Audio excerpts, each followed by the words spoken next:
So we are covering, this whole week we've been covering escaping side control. I'm going through the 2 most common ways you get out of side control. On that, if something's really common, it means you want to get good at it because it's harder to defend. If you see it happen a lot, it means the defense to it is more difficult, okay? If you try to do flashy moves that you don't see very often in competition and so on, it means they're much easier to defend. So invest your time in getting really good at the fundamental techniques like this, okay?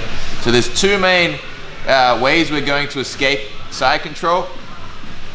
First is going to be like the basic hip escape and getting my legs back in front of Brad, and the other one's going to be the opposite, where I walk my feet away from Brad and get to my knees, okay? And they work well together, all right? So I'll just quickly go through the 2 general movements. So we want to start to make this space here and start to recover back to guard this way, or I want to walk my feet away and get to my knees this way, okay? Now, really important, the start for this, for both of these escapes is pretty much the same, okay? So we're going to try to escape the initial part of side control the same way. We need to get frames. The more frames I have to push Brad away, the easier it's going to be for me to escape, okay? Right now, I have nothing to push him away. My arms can't do much. I can't like do this here. My legs aren't pushing him. I've got very little control right now. So I need to get frames. Any order is fine. I'll show you what I think is the most common order, but if they ever lift their head and you can get the head frame first, then you do that, okay?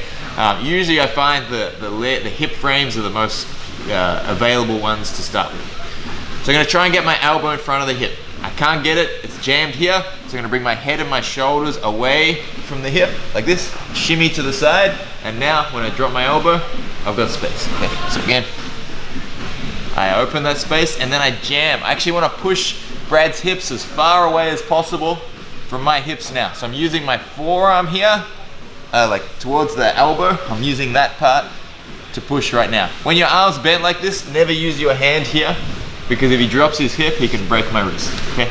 Later on, when he's further away, I can push it straight, because if he drops his hip, I'm fine, okay? That doesn't bother it. But when I'm bent in like this, do not use your hand, use your forearm, okay? So, now that I've got that, Brad can't stay tight to my hips, so stay tight to my hips, Brad.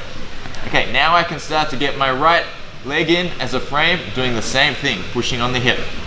So right now, it can't push, so I'm gonna do a hip escape. I step my leg to the side, I move my hips away, and I turn to face Brad. Okay, now when I bring my leg in, that leg's come in front of the hip. Okay, so again, block, hip out to face Brad, and I can get that leg in. Good question. What if he's being tight on my hip? What if he's like elbows at my hip, and I can't hip escape properly? Okay, what's gonna control that is his head position. See his elbows at my hip here? I can't hip escape. I'm gonna move his head in line with my head. Block my hip escape now, Brad. Okay? So when I move his head towards me, he loses control of the hip. Okay, so if you need to do that, you do that. Okay, all right. Let's talk about how these frames work. Posture up, Brad. I want his hips as far away from my hips as possible. It can mean I can use my hand if I want, or it can still be a frame like this. I often find now the hand actually works better to keep his hips away. And this leg has to be pushing, like extending. I'm trying to actually like kick Brad like further this way and extending away. It keeps my hips as far away as possible. So look at that gap here. Okay, really common mistake. People try to bring their knee back in across here like this. It's easy to jam the leg and pass again, okay? So or even if Brad just jams here, like I'm not gonna advance my position anymore when I do that. Do not bring this knee across first. We'll deal with this again later. But I want you making distance with that leg, pushing, okay? So now that I have that, even if Brad's head is really tight, okay? So let's go back to the start. I want to get a frame under the head. He's got his head tight. Very difficult to do. What I want, lift your head up, I want my forearm under the neck, gripping onto the scapula here, and flaring my elbow up towards the roof. Okay, put pressure down now, Brad. Okay. It's a strong structure, and he can't break through that. Okay, and it chokes him to do that. If you're just here trying to push, he will smash through that, and I cannot, like, I just lost that arm, okay? If his head's down and I try to pummel here already really early, I'm just giving him a chance to take my elbow, okay? So early on, only if his head is up, do I frame under the neck like that. Otherwise, I have to get my hip frames first, and then I get under the neck. So watch this now. So bury your head, I can't get under. Get my hip frame, okay? Keep your head buried, Brett. And now, look at this. He can't apply pressure at me, okay? So put as much pressure as you can on me. I can pummel underneath, and I got space to get under the head, okay? Can you see how he can't close the gap before when he can come to here? Now it's difficult, okay? So now that I got this, I get under the head, I flare my elbow up, and there's heaps of room for my knee to come inside, and I create this frame here. So my knee goes on the inside of my elbow. Put weight on me now, Brad.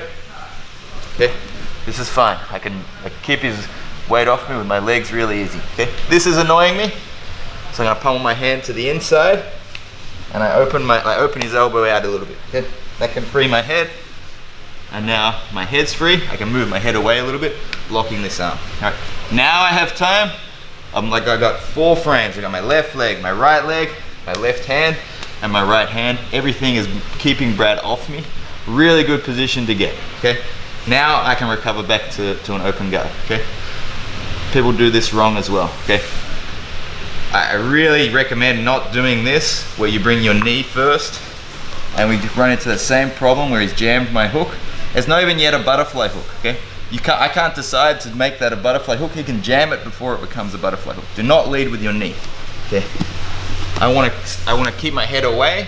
I retract my leg, and then I take it foot across the hip. Now, when I square up, it can be a good open guard, a closed guard, or even if you like a different, butterfly guard. Now I can actually get good position. Okay. Do not lead with your knee first. You'll get jammed. Okay. Really important, guys. If you're finding this difficult, it's because your hips are too tight. So if my hips are too close and I'm curled in, I can't take my foot across. Okay? When my hips move away and my head moves away, easy. Retract your knee, foot across, and we pull through. All right, so all of this again. Head away, get our frame. Hips away to get our leg frame. If you need to, you can pull the head in line with you. We're pushing away, pummel underneath, flare up. Knee comes inside the elbow. We flare the elbow open. And now I've got good distance, okay? Brad, run left to right. This structure's strong, okay? So you can't break through that. I take my leg back, past the hip, and we pull through. All right, let's have a go. 3, 2, 1.